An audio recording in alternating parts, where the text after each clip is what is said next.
Hello and welcome to Technology Update. On today's show, Christmas comes early for some of Russia's brightest and best. I try and work off some of those holiday treats. And we come up with some gadgety gift ideas.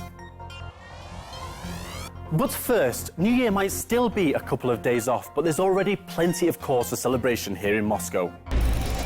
Festive season!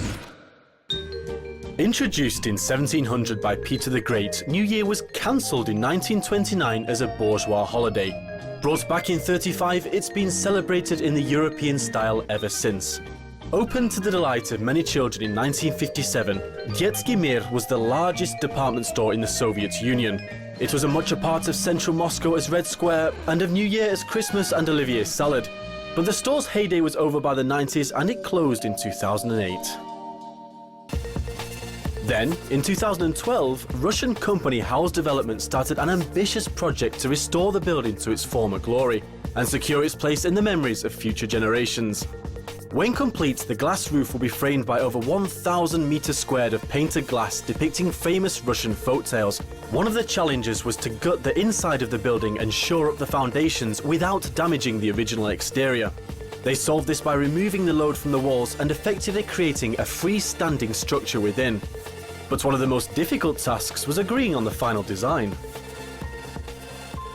In 2012, we came up with a concept that complied with both the city authorities and the Memorial Protection Agency's requirements, and our own as investors in the building.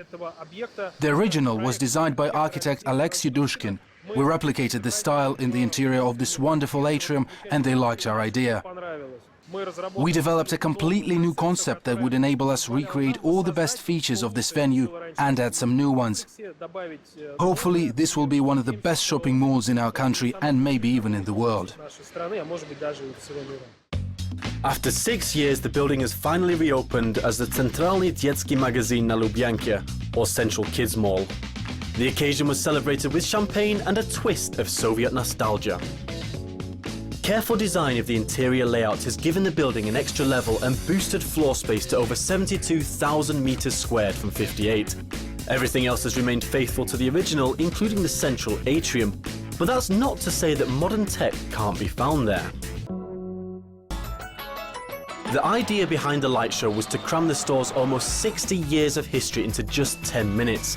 Working with House Development and some of the department store's original staff, Sila Svieta set to work animating popular toys from back in the day down to the very last detail, creating a trip down memory lane. The company's been in the projection mapping business for a while, so it was nothing it couldn't handle. We started operating back in 2007 or in 2006 even. In St. Petersburg, we developed, created and used our own overhead projectors to project images on the spit of Vasilevsky Island. This was our first project, and we're really proud of it because it was very complex. Since then, the team has been taking on larger and ever more demanding video mapping projects and has certainly made a name for itself. In 2001, the company teamed up with rap group Castor to tell the history of Manege in rhyme as part of the Circle of Light International Festival. Sila Svieta beat the Russian record for the largest video projection with their 514-meter display, which celebrated 65 years since the end of World War II on the Ostankino TV tower. Not satisfied with height, the company went for width with their projection the size of 6 IMAX screens on Poklonnaya Gora. And 2 years ago, 15 projectors launched the space shuttle in Gorky Park into the skies again in the Wake Up Buran show for the Adrenaline Games. The company's displays were even bright enough to catch the eye of BMW, with the car maker choosing them to launch their X5 in Moscow last year. And Sila Svieta still has a couple of tricks up their sleeve. We can also use video mapping on moving objects. We're actually using this technology in the Central Children's Store right now. We place the model on a rotating plinth, so it moves around, but the high-resolution projection stays in the right place. This is what makes it unique and special. This software enables you to create unique projects that combine a large number of projectors. For instance, there will be about 30 projectors in the central children's store in the future to create an enormous picture. Sila Svieta's projection mapping will be a permanent fixture at the Central Kids Mall. There'll be a 23 projector display in the main atrium a couple of times a day that will be updated throughout the year. The show is split into 7 blocks with 3 projectors per section, boosting brightness during the day and not breaking the illusion if one were to fail. And if you think they've missed a bit in the middle, don't worry, that's for another world first.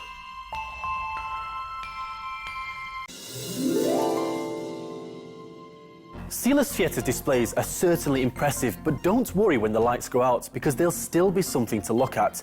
The largest mechanical clock in the world. Quartech. Installation of the clock started at the beginning of December, but it's not any old timepiece. Tipping the scales at 5 tons and at 13 meters high with a 3-meter diameter pendulum, it's the largest clock mechanism in the world. It has a total width of 7.5 meters, 21 wheels and around 5,000 components. But perhaps the most impressive thing about it is that it's been built in just 5 months. And the company behind the record-breaking mechanism is Rakieta.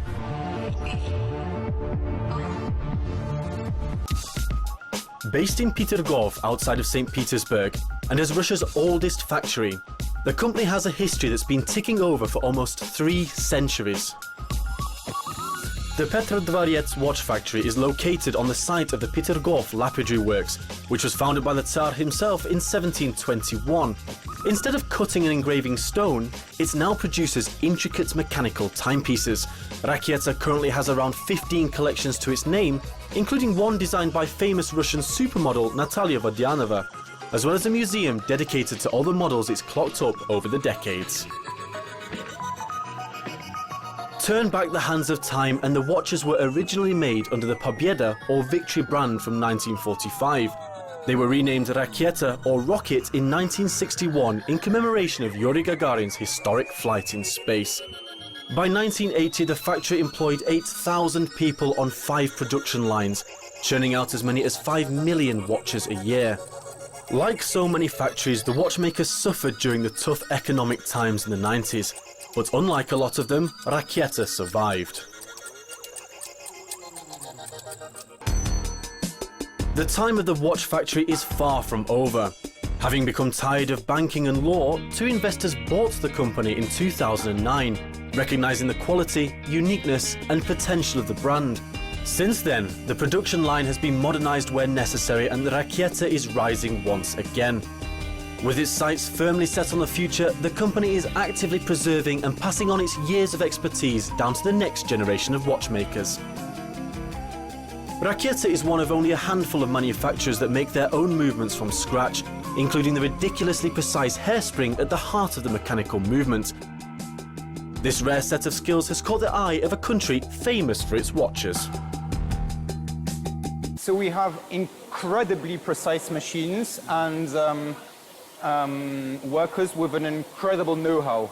And for example, on this machine, we can make axes with a precision of 5 microns. 5 microns is just, wow, it's just very, very, very small. This particular component we make for a Swiss client because the level of our know-how is very high. Anyone can buy the machine, but you need the skill to make it work. And this is very, very complicated. As well as receiving orders from the Swiss, Rakieta's precision micromechanical components also find their way into the aviation industry. The first thing that jumps out is the mechanism that protects the watch when winding it up. Swiss watches don't have this. It's one of the advantages of Russian watches, because it automatically protects the mechanism from overwinding. Each watch contains well over 250 components, which are painstakingly assembled by hand in over 6,000 separate operations. The company recently relaunched production of its self-winding movement, which stopped in the 90s. Using the natural motion of the wearer's arm, the oscillating weight winds up the watch in both directions and when fully wound can keep the ticker ticking for 42 hours. The design was resurrected by Rakieta's engineers and, just like the rest of the company, also has a story to tell. So we asked them to pull out all the old technical drawings that were made by hand 40 years ago and to redraw them on 3D computer. The whole process of relaunching the production of this automatic movement took us 2 years. There is no other mechanical movement that looks like ours in the world. So it's unique. It's very hard, very strong, very reliable. It's Russian-made, basically. The company's history and Russian roots made it the natural choice for the Central Kids Mall clock. One of the unique things that we do is that we make our own mechanical movement. Very few brands make their own mechanical movement. They buy it from someone. We make it ourselves. So our watch is truly authentic, you see. And the customer appreciates this.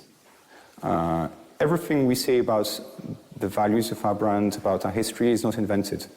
It's all true. You can buy it for $1 billion. The concept and design for the clock was drawn up in Rakieta's Moscow bureau. But it wasn't just a case of scaling up their existing 38mm watches. The developers had to take into account the immense weights and frictions produced by the 5-ton movement, using a combination of aluminium, steel and titanium to withstand the strain while keeping time. And just like Yuri Gagarin's flight, after which the company is named, producing the clock was also a venture into the unknown. It's bigger than Big Ben, it's bigger than the movement from Spasskaya Bashna on Red Square. And there is no company in the world that can produce this, or that has know-how for this, or that has experience, because such big movements are produced once every 100 years. And we decided to try. And their efforts weren't in vain. The mechanical clock now takes pride of place in the central atrium, and with a guarantee of 100 years, it'll be hanging around for quite a while. Rakieta wouldn't be what it is without its rich history, but with its record-breaking clock, it's also secured its future.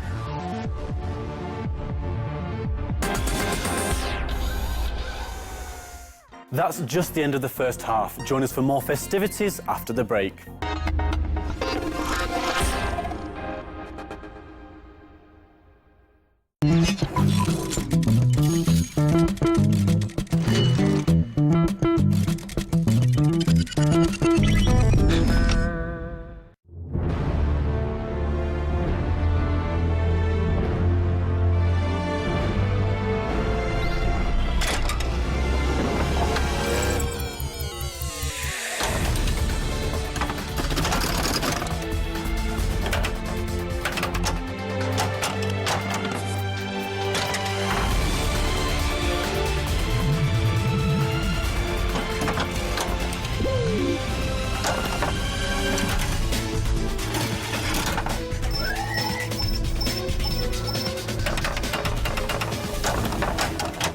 Crosstalk rules in effect. That means you can jump in anytime you want.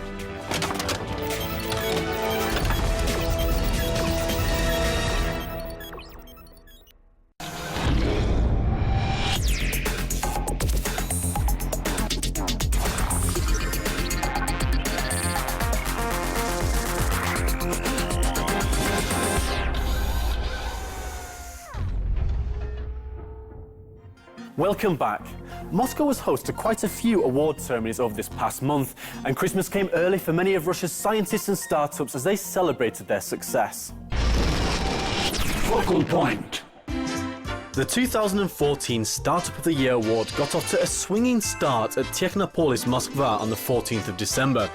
This year, the 96-strong jury whittled down almost 350 projects to 7 winners of the coveted Golden Apple. They included the Comfortway roaming mini router, the MyApps iOS and Android app builder, and the vRoutes logistics optimization software.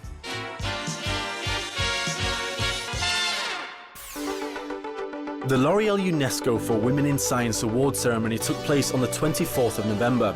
The event was held in the sophisticated surroundings of the Pushkin Museum of Fine Arts in central Moscow. Supported by the Russian Academy of Sciences, it's designed to raise the profile of female scientists. This year, over 250 researchers from all over the country applied for one of just 10 fellowships. Each winner walked away with a 400,000 ruble grant, because they're worth it. The 11th Runet Award ceremony was held just one day later on the 25th of November. Arguably the most important event in the Russian internet's calendar, the award recognizes the companies and sites making the biggest contribution to the Russian internet sector. The organizers had to sift through 750 applications this year to find the winners in 6 main and 3 special categories, ranging from economics and education to science and health. And a certain international Russian TV channel didn't go unnoticed. The Russian RT site won the main prize in the culture and mass media category.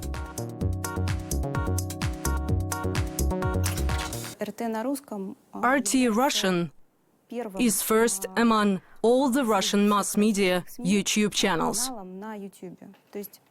In other words, we are the leader in terms of the number of views, which is a great achievement.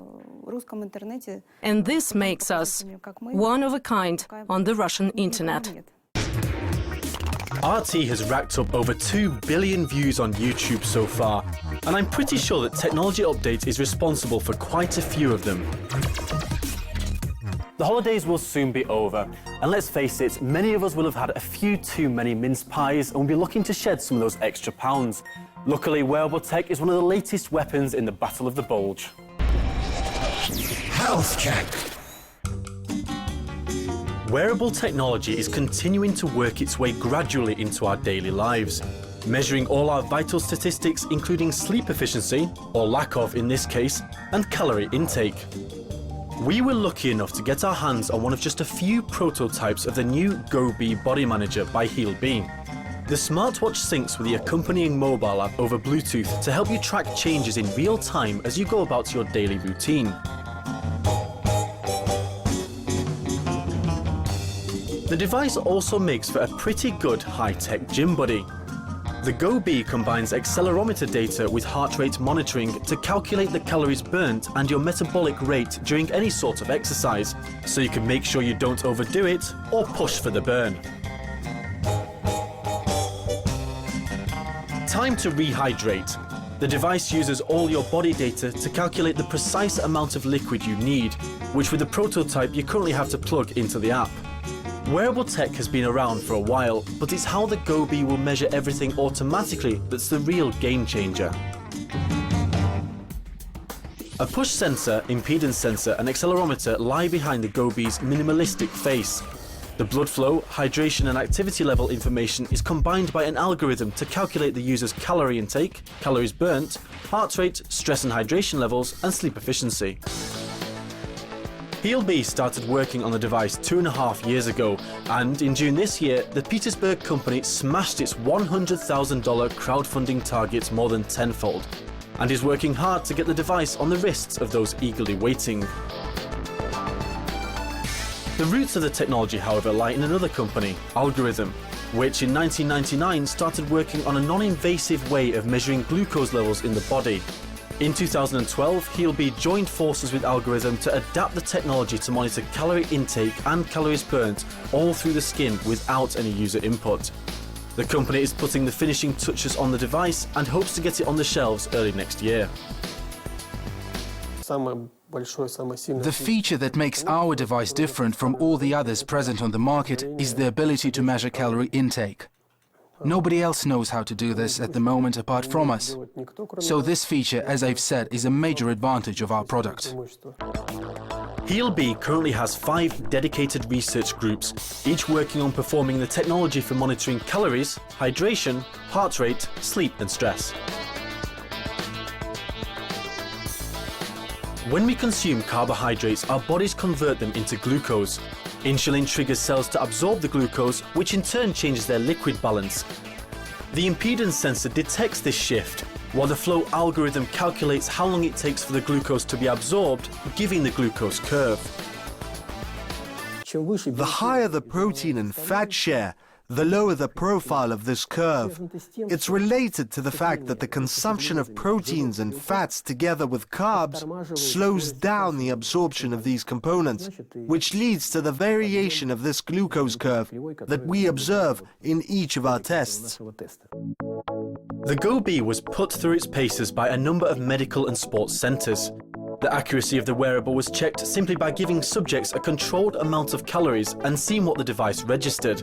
After hundreds of tests, GoBee was found to be around 80% accurate. We are talking about a device that is essentially universal. And an obvious future trend for it will be specialization for different customer groups. Different customer groups have different needs. Athletes, for example, would need a specific set of functions that would be useful for their sporting activities. After testing the GoBee, I can definitely say that it has a lot of potential. The device appears pretty bulky to start off, but you get used to that quite quickly. The main inconvenience was having to charge it for an hour twice a day and working when I eat around that. But let's not forget, it was still a prototype that we tried, and with a couple of tweaks, I'm sure the final version will become a valuable addition to our wardrobe of wearable tech.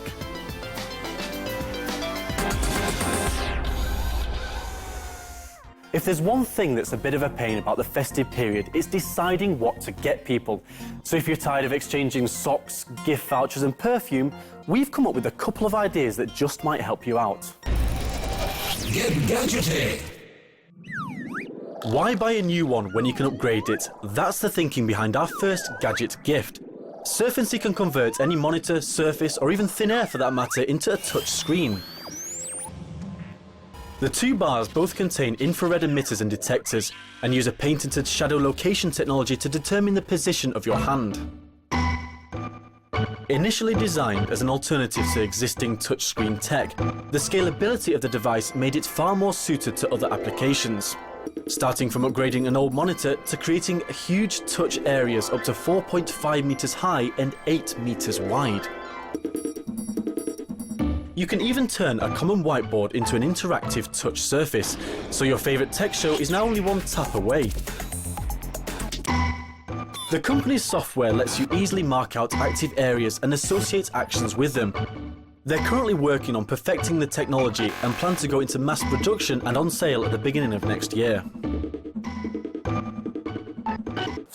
We will start applying this technology for commercial purposes in the near future, such as interactive billboards and display windows. It will be used in places where you can't use a regular touchscreen for technical reasons, such as in an urban environment or in the streets.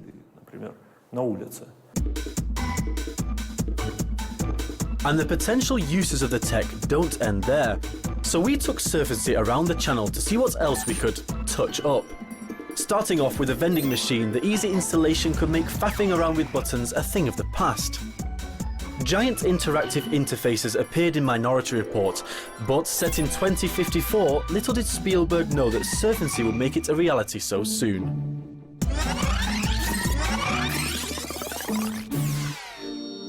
Or why not give someone the Yotaphone 2? It boasts a full HD 5-inch touchscreen and a 540 by 960 4.7-inch e-ink touch display on the back.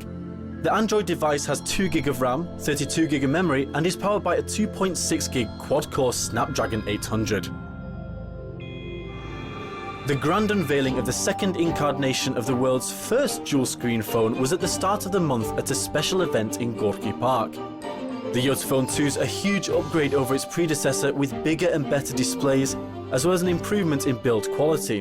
The company even closed a deal with mobile operator Vodafone to have the phone sold all over Europe. It might even solve the problem that faces pretty much all smartphone users. When we talk about the Yotaphone 2, we talk about how many days the battery will last, not hours. For instance, the phone can run in reading mode for up to 5 days on one charge. So, if the Yotaphone is basically 2 devices in one, it sort of follows that 2 people could use one device. Peter 1 could use the e-ink display for reading and chess, while Peter 2 could not take full advantage of the HD colour display and just browse black and white photos.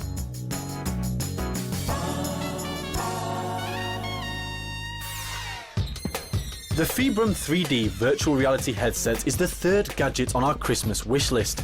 Slip any smartphone into the front of the glasses and the two images on screen combine to produce a 3D environment. The device harnesses the power and orientation sensors in a smartphone to change the scene when you look around. The company started off making games for social networks, but recently branched out into VR to give users a more immersive experience. The device fits smartphones with a screen size of up to 6 inches, and the app supports all the major mobile operating systems. The lenses used provide a 120-degree field of view and don't need any modification to be used by people requiring glasses. It's no surprise then that Fibrum has already received over 10,000 pre-orders and is busy working on increasing the content available for the headset. We are currently working on a platform for third-party developers for this new app niche, so that the number of VR apps and content grows. We've currently developed about 10 apps. We ditched the office and took 4 of the apps out for a spin, quite literally. Fibrum's rollercoaster app lets you recapture your childhood and escape into an imaginary tropical paradise. And take it from me, the effect is quite impressive. Other games let you ride shotgun with a crash test dummy as the city explodes around you. But if driving isn't your thing, you can take out some of that work stress and waste some zombies in an abandoned metro line. But whichever virtual world you choose to escape to, it's probably best not to think about what you look like wearing the headset in the real world. With this set of gifts, however, you're bound to make any tech fan happy.